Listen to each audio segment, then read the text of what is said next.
I've said this before. If you go by reviews for modern comic books, you would think we were in some kind of new golden age for storytelling in comics. You would think by all of the 4 out of 5s, 5 out of 5s, 10 out of 10s that these comics were getting, that we must be in the greatest time ever to be reading books. And in some ways it's true. If you're a manga fan, if you're an American comic book fan, it's slim pickings. There's a few diamonds out there, but for every 5 diamonds that you find, there's 70 to 90 issues of slop, garbage that they haul at a window, and if it sticks, they make a book about it. I could rant about this all day.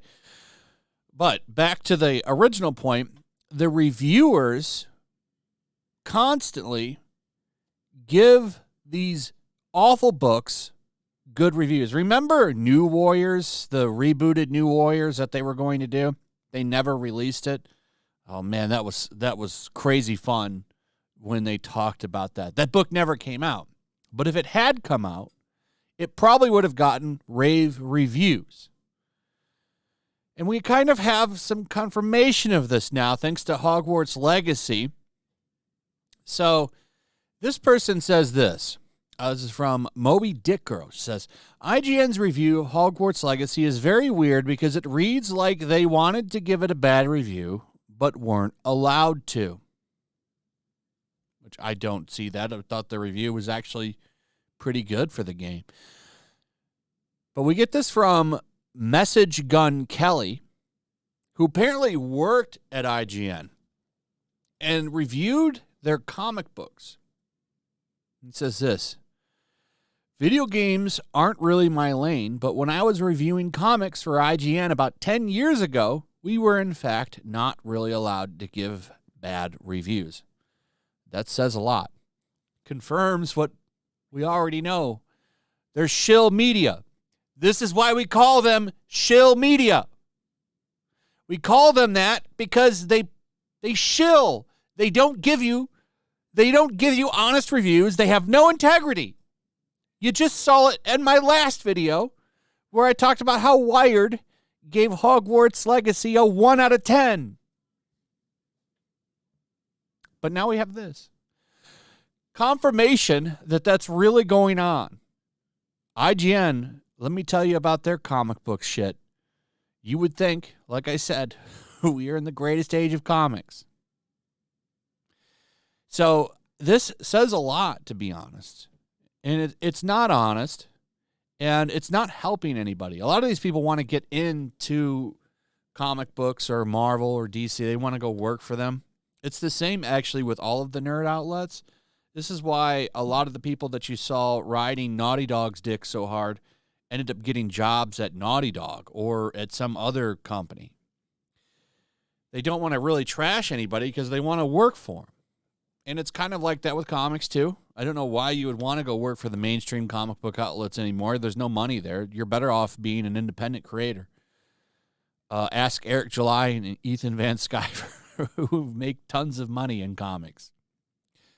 So it's just funny to see them outright admit it. And, you know, no one's picking this up. I haven't seen CBR make any articles about this. Bleeding Cool, comicbook.com. None of them, at least unless it's been in the past couple of hours, have made any articles about this. And you won't see them make any articles about this. And, well, it's because they don't want to out themselves. I'm surprised this guy put this out there publicly. I don't know if it's still up, but there's an archive link, and there's at least this Bounding into Comics article on it. Comics are not in a good place, and I've talked about this in tons of videos, but for a quick refresher, here's January 2023. Adult graphic novels. I had the wrong one pulled up. I had to change it. Now, they call it adult graphic novels for some strange reason. I don't know why, because it's all manga, which in Japan are made for children. But over here, they call it adult graphic novels. The reason they do that is because all that sells on it is pretty much manga. Now, rarely, sometimes you'll see some American shit on here, but it's very, very rare. And if it is, it's usually an independent publisher, something like Saga or something. But for the most part, it's a list dominated by manga. And this takes from all of the book outlets and stuff. It's not just comic shops, which their other one, which is Top Graphic Novels, it only takes data from the comic book shops. So this one's a little bit more honest. And when you look at it, I mean, what's dominating it this month? And every month it's different, but this month it's, once again, all Viz Media. And they've got problems, too, with their translators, but I'm just saying. It's all Chainsaw Man. There's no American books on there. Now, the January one, or the December one did, it had, I believe it had The Last Ronin, which is a Ninja Turtle story, was on there. And one time, Batman was on there. You had the Batman, which I don't remember which one it was, but there was a Batman. Oh, it's Batman Fortnite made this list. Why did it make the list? Because of a Fortnite code in it. All of those American books can break this list, but they never do. This is the easiest thing to point to when it shows you just what kind of shape the industry is in. And these people not giving good reviews or not giving honest reviews to these books aren't helping. There's no incentive to change. You're not getting criticized. If you are criticized, you're called a bigot because they want to put out extremist content like this. This is from CBR.com exclusive. Luke Cage miniseries was canceled over fear of right-wing nuts because they wanted to tell some kind of Luke Cage story that was rooted in BLM and racist police officers, at least. That's what I got from this article. And here's the problem. Like, talk about not making things political. Like, you could tell stories like that if you could do both sides and do both sides justice. But these creators don't do that. It's one side and one side only. The other side is demonized. And when you do that, you piss one side off. And the problem is that other side is your customer base too. And you lose them. Marvel used to do this shit all the time. The difference is they actually had talented creators who could tell those kinds of stories and give both sides a little bit of humanity. Kind of like what Gundam does. If you're a fan of Gundam. Kind of humanizes both sides. Shows you both perspectives. That's what they used to do at Marvel. But they don't do that anymore. It's only one side is right now. This is why you didn't see Trump as the president. You saw Obama as the president. There's a freaking Spider-Man cover with him on it. This is one of the main problems with Marvel Comics, DC Comics, all the big publishers, is they don't tell both sides of the story. They only tell you one side, and the other side is a demon.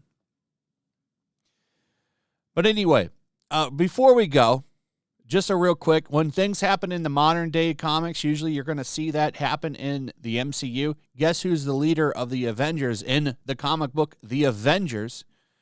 Captain Marvel. Just saying. Just saying. Anyway, that's pretty much it. Let me know what you guys think about all of this. I'd like to hear from you in the comments. Also, if you would please like, subscribe, share the video. Make sure you're still subscribed. Hit that notification bell. Check out my Rumble and Locals, and I'll see you on the next one. Peace. Make sure to check out my Locals. There's a link in the description. It's a fun community that I'm trying to build over here. If you don't want to support me on YouTube, you can come over here. None of that money goes to YouTube. You also can just come over here for free. But if you are a supporter over here, I do plan on doing an extra live stream once a month and throwing links to the supporters so you can actually come on and have a supporter live stream with me. Also, it's a good place to catch all of my content. You don't have to worry about notifications like YouTube. They'll definitely work over here. So come check out my Locals.